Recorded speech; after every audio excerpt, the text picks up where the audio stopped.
শুধু যত পারো আম খাও, আবার পরের বছরে, এই বছরটা চলে গেলে আবার পরের বছর, 1 বছর পর আবার আম পাওয়া যাবে। এখন যদিও দুফলা আম গাছ এখন বেরিয়েছে, জানো বছরে দুবার আম হয়। দুবার হয়। সেইবার আবার আমি নার্সারিতে গেছি, বলছে সারা বছরে আম হয়, এমন আম গাছ আছে। তাহলে একটা নিয়ে আসতে হবে আমাদের। 12 মাসে আম।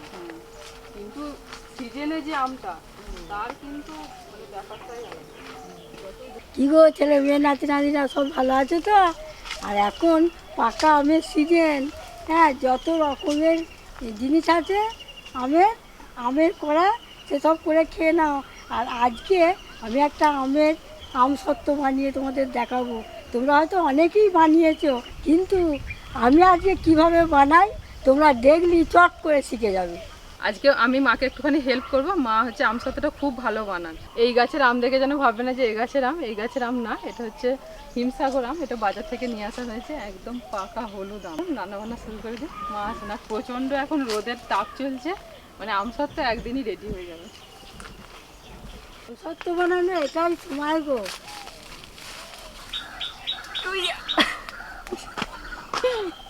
আসুন।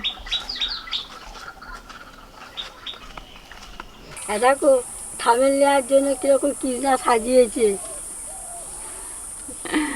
আমার বুদ্ধিতে যতটা চেষ্টা করেছি যে একটু সুন্দর করে সাজানোর আমটাকে সাজিয়েছি। আমগুলো সুন্দর কালার এসেছে। হ্যাঁ,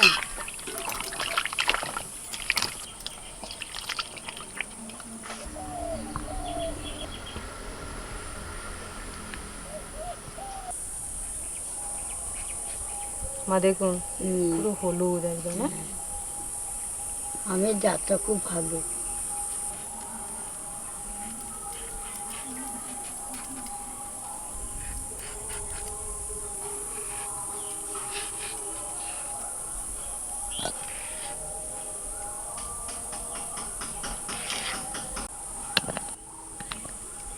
কিরা, তুমি যাও বুনিকে খাইয়ে দিয়ে আসবে। হ্যাঁ, আমি কাটছি।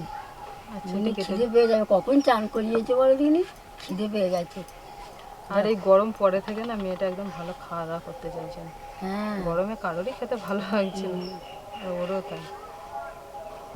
যে একটু খিদেটা পাক তারপর খাওয়া। এবার খিদে পেয়ে গেছে গো, তুমি যাও না। হ্যাঁ, এই তো যাচ্ছি। পাকা আমের যে মিষ্টি গন্ধটা কাটতে কাটতেই পাচ্ছি।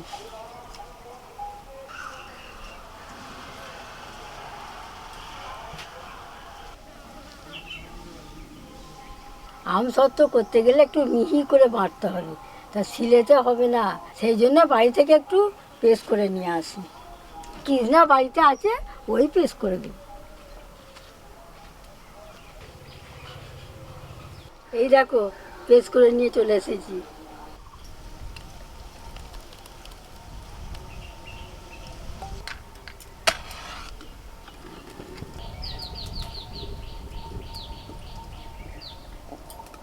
আমটা খুব মিষ্টি, এই বাটির 1 বাটি চিনি দিচ্ছি, থালি হয়ে যাবে।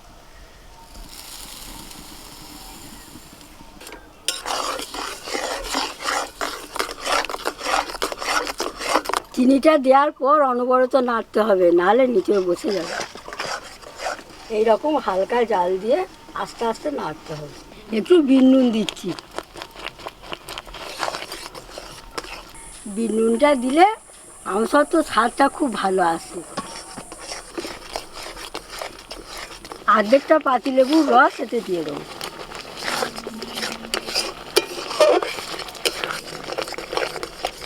আমের কাজটা হয়ে গেছে।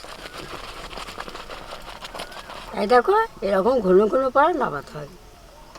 থালায় একটু তেল মাখিয়ে নিতে হবে গো।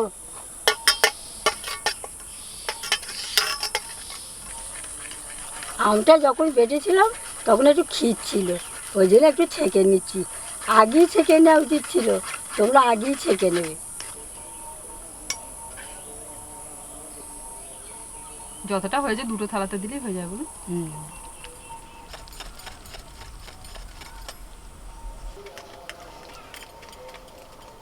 আমের যে পেস্টটা মা বানিয়েছিলেন তাতে সামান্য একটুখানি দানা দানা ভাব ছিল, মানে যে আমগুলো ভালোভাবে পেস্ট হয়নি।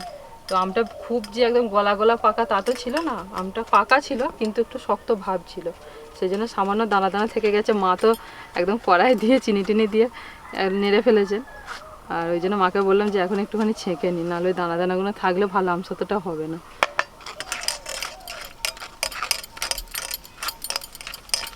এটা ততক্ষণ রোদে দিয়ে আসি।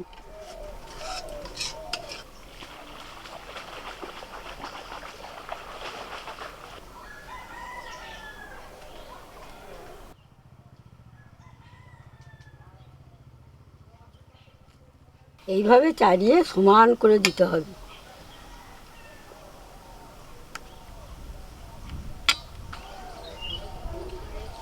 এখন যা রোদের তেজ, সকাল থেকে সারাদিন রোদ পেলেই শুকিয়ে যাবে। আমাদের 2 থালা আমসত্ত্ব একদম রেডি। আর দেখিয়ে দিচ্ছি কত সুন্দরভাবে আমসত্ত্বটা পুরো শুকিয়েছে, দেখুন আর বসে গেছে একদম, উল্টে দিলেও পড়বে না। থালা উল্টে দিচ্ছে।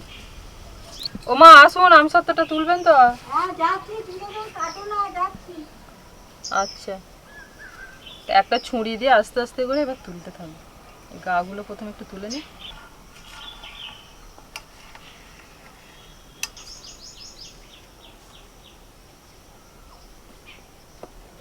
ধর বাবু থালাটা ধর এখানটা।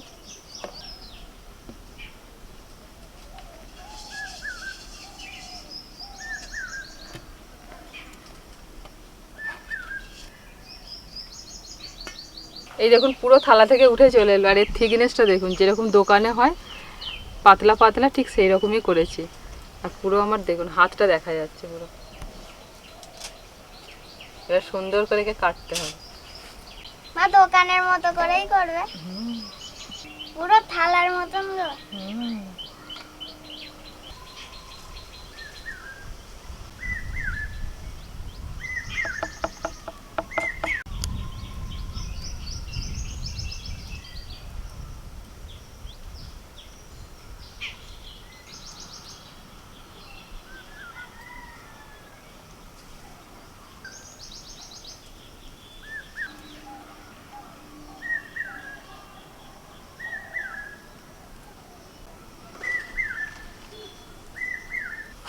এই থালা থেকে তুলে নিয়ে আমি পিস পিস করে কেটে নিচ্ছি, এরকম ভাবে যেরকম আমরা দোকান থেকে কিনে খাই ঠিক সেই রকম ভাবে। মা এটা আমাকে দাও। এইটা এটাই দরকার।